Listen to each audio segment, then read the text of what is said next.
मेरा नाम राहुल जैन है। मैं निवाई से हूँ। मैं 21 तारीख को रात को इवनिंग वॉक कर रहा था। मुझे हल्का सा सीने में दर्द महसूस हुआ, लेकिन मैंने उसको अवॉइड किया। नॉर्मल दर्द है, और घर पे आके मैंने ये बात अपनी मिसेज को बोलकर हम सो गए। 22 तारीख को सुबह उठते ही मुझे हल्का सा दर्द महसूस हुआ। वो दर्द के महसूस होते ही मैं हमारे फैमिली डॉक्टर आरती शर्मा के पास गया। उन्होंने मुझे ईसीजी करवाने के लिए कहा। हमने ईसीजी करवाया तो वहाँ पे डॉक्टर ओझा ने सजेस्ट किया कि ये आपके कार्डियक अरेस्ट है, तो आप इसके लिए तुरंत जाएं। तो हमने हमारे फैमिली डॉक्टर राहुल जिंदल, जो कि हमारे फैमिली मेंबर है, फैमिली डॉक्टर हैं, हमने पहला फ़ोन उन्हें किया है। उन्होंने कहा कि इस चीज़ के लिए सबसे अच्छे डॉक्टर उनकी जानकार हैं, जो ईएससीसी में डॉक्टर संजीव शर्मा हैं। अपने को उन्हीं के पास जाना है। तो वो कब मैं सारी बातचीत फ़ोन पे करता हूँ और तुम वहाँ से अर्जेंट निकलो। वो भी उस समय उदयपुर थे, लेकिन उन्होंने रास्ते में से वो उदयपुर से वापस जयपुर के लिए रवाना हो गए, और यहाँ पे उन्होंने फ़ोन से सब चीज़ें अरेंज कराई। हम लोग यहाँ पे लगभग 10 साढ़े 10 बजे पहुँचे हॉस्पिटल में। हॉस्पिटल में आते ही हमारी एंजियोग्राफी करी गई। उसमें एक ब्लॉकेज बताया गया था, लेकिन जैसे जब इस ब्लॉकेज को स्ट्रेट करने का, साफ करने का काम जैसे स्टार्ट किया, उसमें कई सारे मल्टीपल ब्लॉकेज भी आ गए, ये क्लॉट्स आ गए, और बहुत ज़्यादा कॉम्प्लिकेशंस आ गए, जो कि एक जीवन को बचा पाना नामुमकिन सा हो गया था। एक बार का मेरे परिवार का पूरे हॉस्पिटल में माहौल थोड़ा सा काफ़ी कुछ भावनात्मक हो चुका था।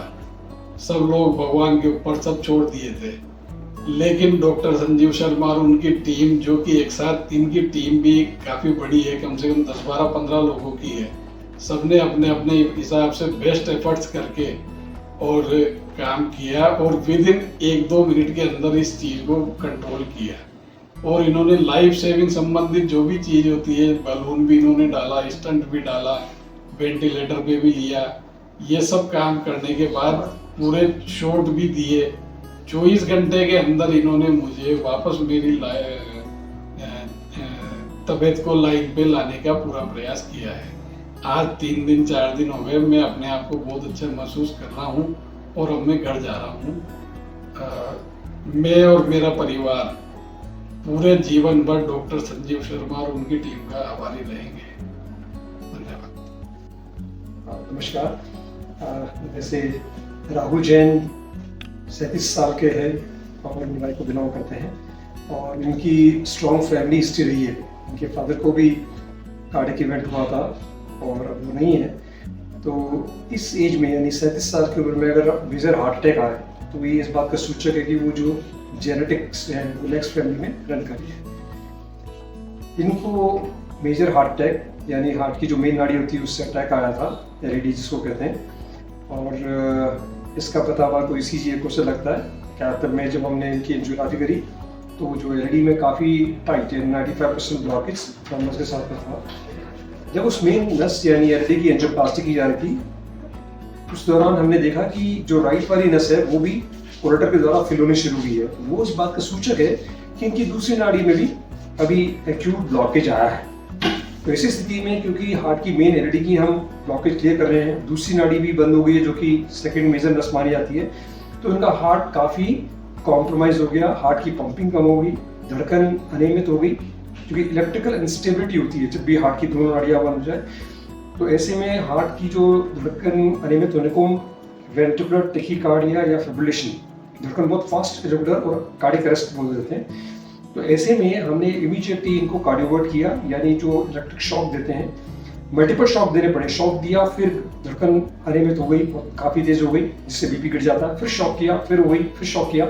साथ ही में इनको वेंटिलेटर सपोर्ट भी लेना पड़ा। सारी जीवन रक्षक दवाएं, इंट्रोटिक बलून पंप जो हार्ट को सपोर्ट करने की डिवाइस होती है वो भी डाली, और तुरंत हमने देखा कि राइट वाली नस को चेक किया, जो कि पूरी बंद हो गई थी। फ्लैप थ्रोम्बस आ गया था, जो कि पहले नहीं था, और उसको हमने तुरंत, जो हमारी लेटेस्ट एडवांस टेक्नोलॉजी है उसके द्वारा हमने उस ब्लॉकेज को क्लियर किया। उसमें 2 ओवरलैपिंग स्टेंट, जो कि फ्लैप था, उसको कवर करने के लिए हमारे को डालने पड़े।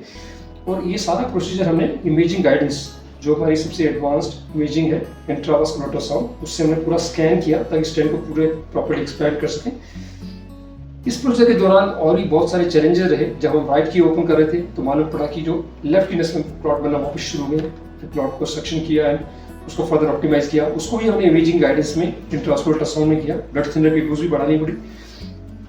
तो यानी इंट्राटिक बलून पंप, वेंटिलेटर सपोर्ट, जीवन रक्षक दवाएं, उसके साथ में 37 साल की उम्र में इतना मैसिव अटैक होना, धड़कन अनियमित होना, दोनों मेजर नसों में ब्लॉकेज आ जाना, तो ऐसे में जो दुनिया में बेस्ट सेंटर्स है पूरे वर्ल्ड के, उसमें जो संभव है उसी के अनुरूप हमने ये कम से कम समय में जो प्लास्टिक का, it was great team, anaesthetist भी थे, हमारी पूरी टीम थी, जो हमारे कार्डियक जो हमारे नर्सेज हैं, टेक्नीशियंस हैं, बिग टीम, और everyone had done their best. और बहुत अच्छी खुशी हुई कि 24 घंटे के अंदर ही इनका जो जीवन रक्षक दवाओं का डोज कम हो गया, वेंटिलेटर सपोर्ट से बाहर आ गए, इंट्राटिक बलून पंप सपोर्ट जो कि हार्ट को सपोर्ट करने वजह से उससे बाहर आ गए, और रिकवरी बहुत अच्छी रही। 48-72 घंटे में इनको मोबिलाइज कर दिया, बैठा दिया हमने, और अभी स्वस्थ होकर के अपने घर जा रहे हैं। और हम इनके दीर्घायु की और स्वस्थ जीवन की कामना करते हैं पूरे हॉस्पिटल की तरफ से। Wish you a very speedy recovery, very healthy life ahead. Thank you.